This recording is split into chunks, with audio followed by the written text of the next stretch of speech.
السلام عليكم ورحمة الله وبركاته. أهلا بيكم في قناة مطبخ مستر شيف في حلقة جديدة ويوم جديد. لو أنت أول مرة تشوف القناة مش تشتركي في القناة، يا ريت نهتم باللايك ده عشان بنشر فيديوهات، ومحتاجة رأيكم في الفيديوهات اللي فاتت. النهاردة بقى عندنا أكلة تحفة بجد، دي من مطبخ مستر شيف، مش هتشوفيها في أي قناة تانية ولا في أي وصفة تانية. النهاردة هنعمل طاجن سمك المكاريل. أنا جايبة هنا سمك المكاريل مقطعه زي ما انتم شايفين كده. خلي بالكم ان سمك المكاريل الحاجه الوحيده اللي بتبقى زفره جدا عن البورتي والبوري والكلام ده كله.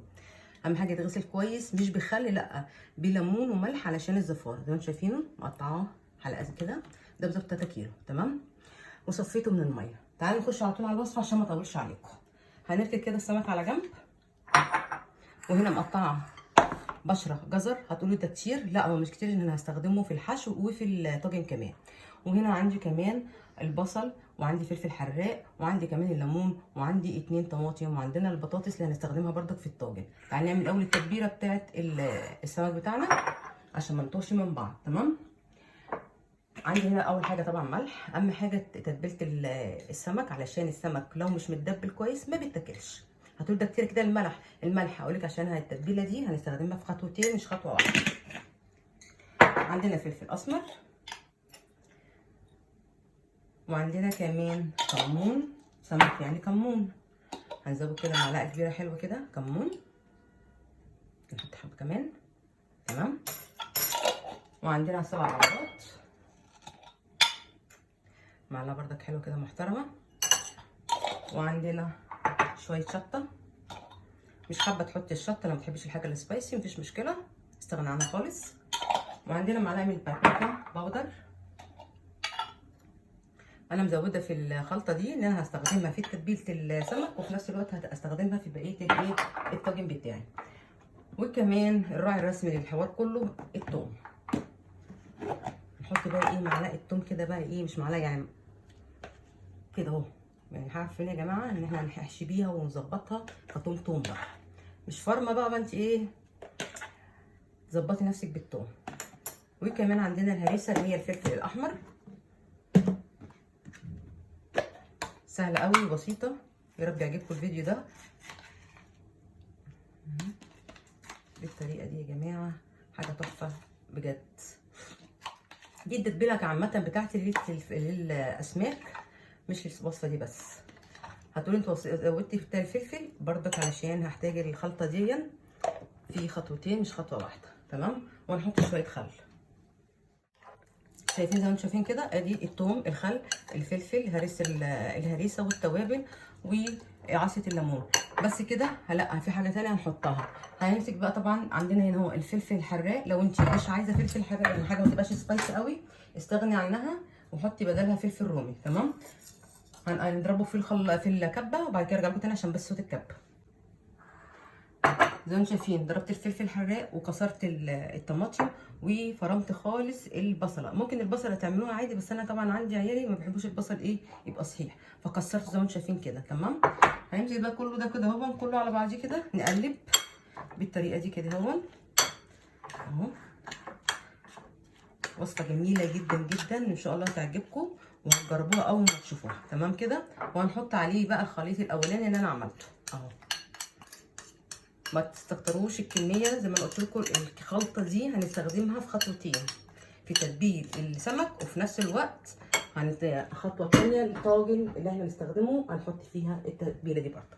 نمسك كل بقى المكونات دي كده اهوت، ونقلبها تقليبه كويسه قوي. زي ما قلت لكم الملح لازم يكون مظبوط للسمك بالذات، علشان خاطر السمك لو مش متملح تمليحه كويسه قوي كده ما بيتاكلش، وما ينفعش طبعا نحط عليه ملح بعد ما بيستوي. نقلب بس كويس كده عشان كل الخليط كله يخش في بعض. تمام كده يا جماعه، سهله وبسيطه. وعايزاكم يا جماعه تخشوا على الفيديوهات اللي فاتت، والله الحاجات دي هتعجبكم جدا. وانا برضه بقبل الكومنتات، اي كومنت كان مش كويس او حاجه مفيش مشكله خالص، عشان نشوف ايه الجديد اللي ممكن، ايه اللي يعجبكم وايه اللي ما يعجبكوش، مش اي مشكله. يعني الكومنتات اللي هي السلبيه مفيش اي مشكله، في تشجيع برضك مفيش اي مشكله. خلاص كده يا جماعه اهو، تتبيله حلوه قوي جدا جدا. نبتدي بقى الاول بقى ندبل السمك بتاعنا. الوصفه دي ما ينفعش معاها الا في المكاريل. ليه بقى؟ عشان المكاريل الحاجه الوحيده اللي تحسوها زي ما انتم شايفين كده اهو. نمسك اهم حاجه كده نتبلها من جوه ومن بره كده، عشان الخليط بتاعنا يبقى حلو كده اهوت، وايه تمام التمام اهو. ونركن كده. دول تقريبا 3 كيلو، هو 3 كيلو جايباه طبعا، مزوده عشان عندي عزومه. تمام. طبعا عاملين جنبه طبعا ايه الرز بتاع السمك، بس انا طبعا عملته بره التصوير، قبل كده كنت عاملها لكم. اهم حاجه التتبيله يا جماعه تكون كويسه قوي كده، ونحشي كويس قوي. لما تيجي تجيبي السمك خليه يفتحهولك قوي كده، او انت لو بتنضفيه يفتحهولك للاخر زي ما شايفين كده، عشان التتبيله تخش جوه السمكيه. هكمل بقيه الكميه بتاعتي عشان ما اطولش عليك في الفيديو، وبعد كده نرجع لبعض تاني. هنا خلاص جبت اللي انا هستخدم فيها الخلطه بتاعتي، حطيت فيها شويه زيت. هنزل اول حاجه الجزر. تمام كده يا جماعه. حاجه بسيطه قوي قوي زي ما انتم شايفين كده. الجزر طبعا مع السمك بالذات بيدي كده ايه الوان حلوه، او مع عامه الخضار فلفل الوان كمان هنحط، بس ايه اخلي الجزر يكبر شويه خالص. يعني حاجه بجد جميله جدا جدا، والالوانات دي. هنشوح بس تشويحه كده، مجرد بس ان هو ايه يتشوح تشويحه بسيطه. وعندي كمان فلفل الوان، هنحط شويه فلفل الوان زي ما قلت لكم في الخلطه. لو انتم مش حابين الفلفل الحراق هنضرب معاه فلفل رومي اخضر عادي خالص. بس يبقى الطاجن ده هو عايز يبقى ايه حاجه كده سبايسي وحلوه. تمام. نعلي عليها النار شويه بالطريقه دي. هننزل بقى شويه فلفل الوان عندنا ايه كنت طبعا حطاهم في الثلاجه، عشان الطاجن بقى يبقى كده ايه الوانات كده وحاجات بقى وحركات. هسيبكم ان شاء الله الحلقه دي، واول ما تشوفوها ان شاء الله هتعملوها وتقولوا لي رايكم فيها بالطريقه دي. يعني يبقى كل المكون ده كده اهو الخضار الجميل دون بالطريقه دي. اخر حاجه هنحطها طبعا التتبيله اللي انا عملتها بتاعت السمك اللي انا دبلت دي، عشان كده كنت مكتراها. تمام كده يا جماعه. حاجه سهله وبسيطه جدا، وتجديد، ولا هتحمري ولا تشوي ولا اي حاجه خالص. طريقه جديده جدا جدا جدا. هنجيب بقى التتبيله اللي احنا دبلنا بيها السمك بتاعنا، هننزلها بردك مع الخضار بتاعنا بالطريقه دي. خلي بالك كله يبقى كده مع بعضه. مجرد انا اشم بس ريحه التتبيله طلعت مع الخضار بتاعي، الجزر والفلفل الالوان. لو الكلام بقى لو في شويه بقى خضره حطي فيها، بس يا جماعه برده هتلاقوها على الضعيف، ما ينفعش نحط خضره في الحوار، هتبقى تحفه. تحفه بمعنى كلمه تحفه. شايفين يا جماعه اللون؟ يعني الالوان نفسها بجد تفتح النفس. اسيبها بس ايه تدبل شويه كده، ونرجع لبعض تاني ونشوف بقيه الخطوات بتاعه الطاجن المكريل بتاعنا. خلاص كده يا جماعه جاهزين كده الرص الطاجن بتاعنا. هنجيب الطاجن زي ما انتم شايفين كده، هنرش كده بزيت. ما عندكيش اللي هي البخاخه دي دهنيها بالفرشه، بس لازم ايه في ماده دهنيه تبقى في الطاجن. تمام كده. عجبنا اهوت. قبل ما نحط طبعا البطاطس هنحط حبه من الخليط بتاعنا اللي احنا عاملينه ده في قاع كده ايه الطاجن، عشان خاطر بس البطاطس ما تتهريش مني ولا حاجه. فاحنا عايزين ايه البطاطسايه بتطلع بردك كده مع السمكه تبقى ايه تمام كده. تمام كده يا جماعه، سهله وبسيطه جدا. هنرص بقى كده زي ما انتم شايفين اهو كده بطاطس.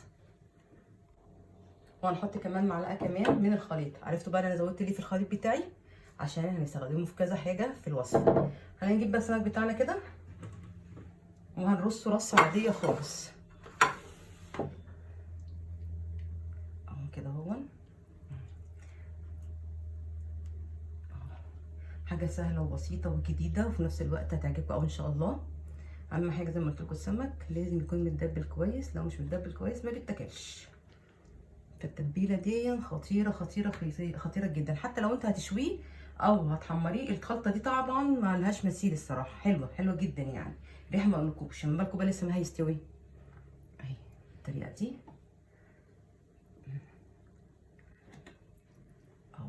ما عندكيش طاجن ممكن صينيه مفيش مشكله، بس الطاجن كعامه بيدي ايه طعم كده في الايه في الحاجه. خلاص نجيب بقى ايه ليمون، نرص كده مع الوش بالطريقه دي كده. شرايح ليمون اهي كده. ونحط الفلفلايه الجميله دي، وهنجيب بردك رشه من الزيت عشان يستوي كويس. تمام، احنا مش هنحط اي حاجه ثانيه خالص، هو منه فيه هيستوي. هنكون مولعين الفرن على درجه 200 من فوق ومن تحت، وهنجيب بقى ورق الومنيوم ومغطينه ومدخلينه جوه الفرن، واول ما يطلع ان شاء الله هتشوفوا بقى الجمال اللي احنا عاملينه ده. بصوا يا جماعه الطاجن اهو بعد ما طلعناه من الفرن زي ما شايفينه كده، حاجه تحفه وريحته جميله جدا. طبعا انا كنت عامله رز بتاع السمك بس طبعا بره التصوير، هنطلع بقى كده ايه عشان تشوفوه. تمام يا جماعه، بسم الله الرحمن الرحيم. بجد يا جماعه ريحته جميله جدا جدا جدا. بصوا حاجه تحفه وجديده وجميله جدا جدا جدا اهو. كده نطلع كمان واحده. بسم الله الرحمن الرحيم. ريحته تحفه تحفه يا جماعه، حاجه جميله جدا. يا رب ايه الفيديو النهارده ايه يعجبكم، ويا ريت تجربوه، ولو جربتوه يا ريت تبعتوا لي تقولوا لي ايه رايكم بجد. زي ما قلت لكم لو ما عندكمش طاجن ممكن صينيه، الكلام ده كله مش هتفرق يعني، بس الطاجن بيدي طعم كده حلو يعني، بيدي حاجه كده حلوه قوي. شايفين؟ نحط لهم بقى فلفلايه كده. ايه رايكم يا جماعه؟ الريحه تغني عن اي حاجه، والشكل اجمل واجمل. دي كده النهارده يا جماعه اخر وصفتنا بتاعه طاجن السمك المكاريل. يا رب الوصفه النهارده تكون عجبتكم. متنسوش تعملوا اشتراك للقناه وتعملوا لايك للفيديو، واستنونا الفيديو الجاي ان شاء الله. والسلام عليكم ورحمه الله وبركاته.